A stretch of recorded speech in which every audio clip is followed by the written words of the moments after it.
Hello दोस्तों, welcome back to help for teachers YouTube channel. दोस्तों, जैसे कि आप सब लोगों का UDAS प्लस का काम जो है वो अब लास्ट स्टेप में रहा होगा और कुछ स्कूल्स का तो पूरा वर्क कंप्लीट हो चुका होगा। UDAS प्लस के रिलेटेड हर टॉपिक पर हमने वीडियो आपको दिए हुए हैं। अगर आप हमारे चैनल पर आकर चेक करेंगे तो हर टॉपिक पर आपको वीडियो मिल जाएगा। तो दोस्तों, आज के वीडियो में UDAS प्लस के कुछ इंपॉर्टेंट टॉपिक के बारे में जानकारी लेंगे, जैसे कि अपने स्कूल के ड्रॉप बॉक्स में कौन कौन से स्टूडेंट हैं और उनको आपके स्कूल के ड्रॉप बॉक्स से उनके नाम कैसे हटा सकते हैं, और अगर कुछ स्टूडेंट के आधार वेरीफाई नहीं हो रहे हैं तो उसके लिए कौन सा आसान रास्ता आपको अपनाना होगा, और अगर कुछ स्टूडेंट्स की एंट्री डुप्लीकेट हो गई हो, यानी 2 बार एक ही स्टूडेंट की एंट्री हुई हो, तो उसको कैसे आप ड्रॉप बॉक्स में डालना है, यानी उनको लेफ्ट स्कूल विद टीसी के बजाय इनएक्टिव कैसे करना है, वो भी इस वीडियो में हम देखने वाले हैं। तो चलिए ज्यादा टाइम न लेते हुए वीडियो को शुरू करते हैं। इसी तरह के वीडियोस को आगे देखते रहने के लिए और हमारे नए वीडियोस की नोटिफिकेशन आपके मोबाइल पे पाने के लिए चैनल को सब्सक्राइब कर लीजिए और सामने दिए बेल आइकॉन पे प्रेस करके ऑल नोटिफिकेशन को ऑन कर लीजिए। अब मैंने यहाँ पे एक स्कूल का लॉगिन किया हुआ है और यहाँ पे जितने भी स्टूडेंट्स को ऐड करना था वो ऐड कर लिया हुआ है, और ज्यादातर स्कूल आप में से भी बहुत से स्कूलों ने आपके जितने स्टूडेंट हैं वो यहाँ पे डैशबोर्ड पे अपडेट हो चुके होंगे। अब प्रॉब्लम आ रहा है कहाँ पे कि जो स्टूडेंट्स आपके पास चले गए हुए हैं, जैसे कि आपने प्रमोशन के टाइम में लेफ्ट स्कूल विद टीसी किया हुआ है, या फिर कोई बीच में अगर स्कूल छोड़कर गया हुआ है तो उसको आपने लेफ्ट किया हुआ है, तो वो स्टूडेंट्स आपके ड्रॉप बॉक्स में शो होते हैं। अब वहां से वो स्टूडेंट जिस स्कूल में गए हुए हैं उन्होंने इंपोर्ट करके लिया हुआ है या नहीं लिया हुआ, ये पहले आपको सबसे पहले चेक करना है। अब उसके लिए आप यहाँ पे 2 तरफ से उसको जा सकते हैं। जैसे प्रोग्रेशन एक्टिविटी में से भी आप अगर क्लिक करेंगे तो ड्रॉप बॉक्स इनएक्टिव लिस्ट यहाँ पे शो होगी। जैसे ही आप यहाँ पे गो करेंगे तो आपके स्कूल में जितने भी स्टूडेंट्स यहाँ पे ड्रॉप बॉक्स में हैं वो शो होंगे। उसके अलावा ट्रांसफर सर्टिफिकेट मॉड्यूल भी यहाँ पे दिया हुआ है, जहां से आप लेफ्ट स्कूल विद टीसी यानी ड्रॉप बॉक्स में उसको डालते हैं। वहीं पे यहाँ पे गो के आगे drop box inactive student list का एक टैब दिया हुआ है, उस पे अगर क्लिक करेंगे तब भी आपको आपके स्कूल में जो स्टूडेंट ड्रॉप बॉक्स में है, यानी आपने उसको स्कूल से लेफ्ट किया हुआ है, लेकिन सामने वाली स्कूल में यानी जिस स्कूल में वो गए हैं उन्होंने उसको इंपोर्ट नहीं किया हुआ है, तो वो यहाँ पे शो होते हैं। अब इस स्कूल में बहुत सारे स्टूडेंट यहाँ पे ड्रॉप बॉक्स में थे, लेकिन उनमें से कुछ स्कूल ने जो स्टूडेंट उनके पास आए हुए हैं उनको इंपोर्ट कर लिया हुआ है। तो आपको भी यहाँ पे चेक करना है कि आपने जितने स्टूडेंट को लेफ्ट किया था, ड्रॉप बॉक्स में डाला था, तो उनमें से कितने स्टूडेंट यहाँ पे शो हो रहे हैं, और जो स्टूडेंट यहाँ पे शो हो रहे हैं उनको भी अब यहाँ से निकालने के इंस्ट्रक्शन दिए गए हैं। अब यहाँ पे इनको ड्रॉप बॉक्स में से निकालने के लिए आप आपके लॉगिन से कुछ यहाँ पे कर सकते नहीं है। आपको सिर्फ यही देखना है कि ये स्टूडेंट्स अगर एक स्कूल में जाने के बाद दोबारा अगर आपके पास आए होंगे तो आप यहां से इंपोर्ट वापस आपके स्कूल में कर सकते हैं। यहाँ पे आप इंपोर्ट पे क्लिक करेंगे तो यहाँ पे पेन नंबर पहले से ही है, डेट ऑफ बर्थ डालकर गो करेंगे तो उसको आप इंपोर्ट वापस से आपके स्कूल में कर सकते हैं। लेकिन ये स्टूडेंट जो है वो दूसरे स्कूल में गए हुए हैं, लेकिन उस स्कूल ने अभी तक इन स्टूडेंट को इंपोर्ट नहीं किया हुआ है, तो वो अभी तक हमारे ही स्कूल में शो हो रहे हैं। तो आपको यहाँ पे एक काम करना है, ये जिस स्कूल में गए हुए हैं उस स्कूल का काम है कि उन्होंने यहां से इंपोर्ट करना चाहिए, लेकिन उन्होंने नहीं किया हुआ है। तो अब लेकिन हमें यहां से कम करने के लिए आपको एक काम करना होगा कि जो ये स्टूडेंट के नाम शो हो रहे हैं वो जिस स्कूल में गए हुए हैं उनसे कांटेक्ट करके आप उनको बता सकते हैं कि हमने ड्रॉप बॉक्स में डाला हुआ है, आप उसको इंपोर्ट कर लीजिए। तो यही एक तरीका है जहां से आप इसको ये ड्रॉप बॉक्स को खाली कर सकते हैं, यानी यहां से नाम को हटा सकते हैं।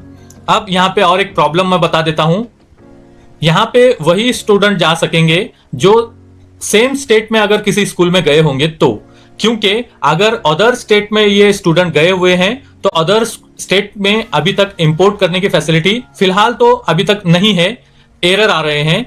इसके लिए जब ये पूरा इंडिया में शुरू होगा तब आप अदर स्टेट को भी इंपोर्ट कर सकते हैं, लेकिन फिलहाल तो अगर अदर स्टेट में गए होंगे तो वो इंपोर्ट नहीं कर पा रहे हैं, तो वो स्टूडेंट यहाँ पे रहेंगे ही, उनको आप कुछ नहीं कर सकते। और अगर वो अदर स्टेट में गए हुए हैं तो आपने एक लिस्ट बनाकर आपके पास रख लीजिए कि ये स्टूडेंट जो है वो अदर स्टेट में जाने की वजह से ही आपके ड्रॉप बॉक्स में अभी तक शो हो रहे हैं। अब नेक्स्ट देखते हैं। अब यहां पे जो है मैं लिस्ट ऑफ ऑल स्टूडेंट में आया हूं, बहुत सारे स्कूल्स के 100% स्टूडेंट आधार वेरीफाई हो चुके होंगे, लेकिन कुछ एक ऐसे स्टूडेंट बाकी होंगे जिनका आधार वेरिफिकेशन फेल्ड हुआ होगा। अब जिनका आधार वेरिफिकेशन फेल्ड हुआ होगा तो उनको आधार वेरीफाई करना ही होगा, लेकिन उसमें भी कुछ रुकावटें आ रही हैं। मैं अब यहाँ पे, जैसे आप यहाँ पे देख सकते हैं, वेरिफिकेशन फेल्ड, तो अब इस पे यहाँ पे इसको वैलिडेट करने के लिए दोबारा मैं इस नेम पे क्लिक कर लेता हूं। अब यहाँ पे नेम पे क्लिक करने के बाद आप यहाँ पे देख सकते हैं इसका नेम में कुछ मिस्टेक नहीं है और आधार नंबर भी बराबर है, लेकिन डेट ऑफ बर्थ जो है वो आधार पे रॉन्ग हुई है। अब यहाँ पे जो डेट ऑफ बर्थ है वो स्कूल रिकॉर्ड में अलग है और आधार में अलग है, तो जब तक आधार अपडेट नहीं होगा तब तक यहाँ पे हम करेक्शन नहीं कर सकते। और अगर नेम में कुछ मिस्टेक हुई है तो यहाँ पे आप देख सकते हैं ये फ्रीज है, यहाँ पे नेम में अभी कुछ करेक्शन नहीं कर पाएंगे, लेकिन यहाँ पे do you want to change Aadhaar details है, उस पर क्लिक करने के बाद ये जो है इसमें हम करेक्शन कर सकते हैं। तो अगर आधार अपडेट हो चुका है तो आप यहाँ पे अपडेट कर सकते हैं, यहाँ पे डेट ऑफ बर्थ भी चेंज कर सकते हैं और यहाँ पे मेल फीमेल भी चेंज हो सकता है, लेकिन वो ये सिर्फ उन्हीं का हो सकता है जिनका आधार वैलिडेट नहीं हुआ है।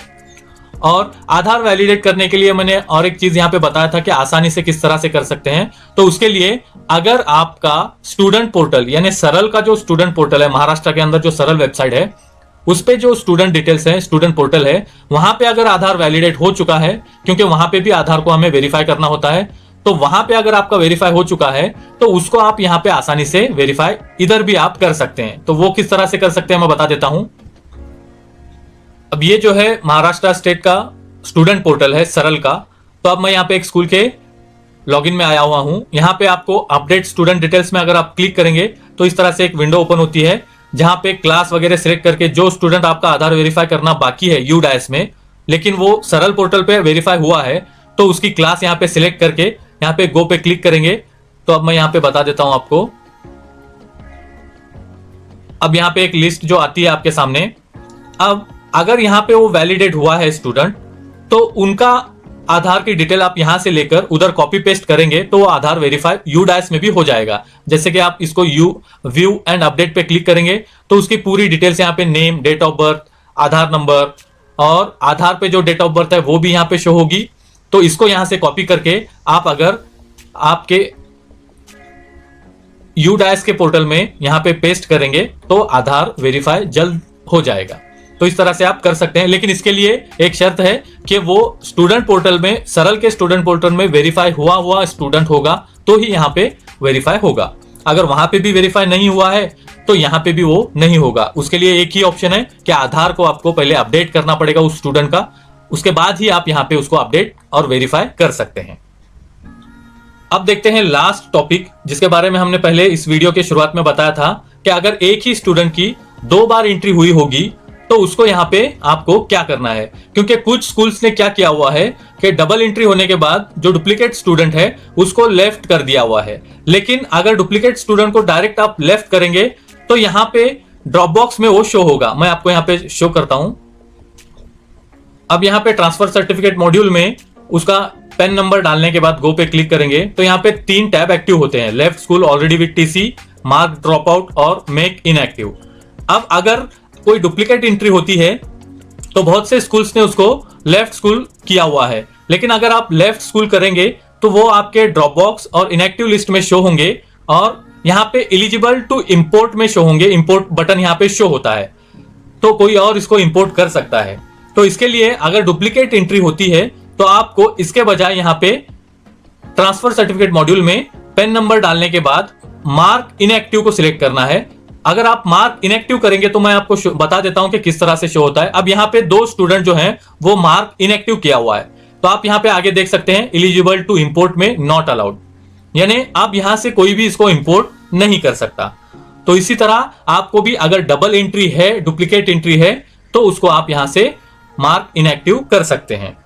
तो आई होप ये वीडियो आपको अच्छा लगा। अगर अच्छा लगा तो लाइक करना और शेयर करना ना भूलें, और आगे इसी तरह के वीडियोस को देखते रहने के लिए सब्सक्राइब कीजिए हमारे चैनल को। Thank you for watching.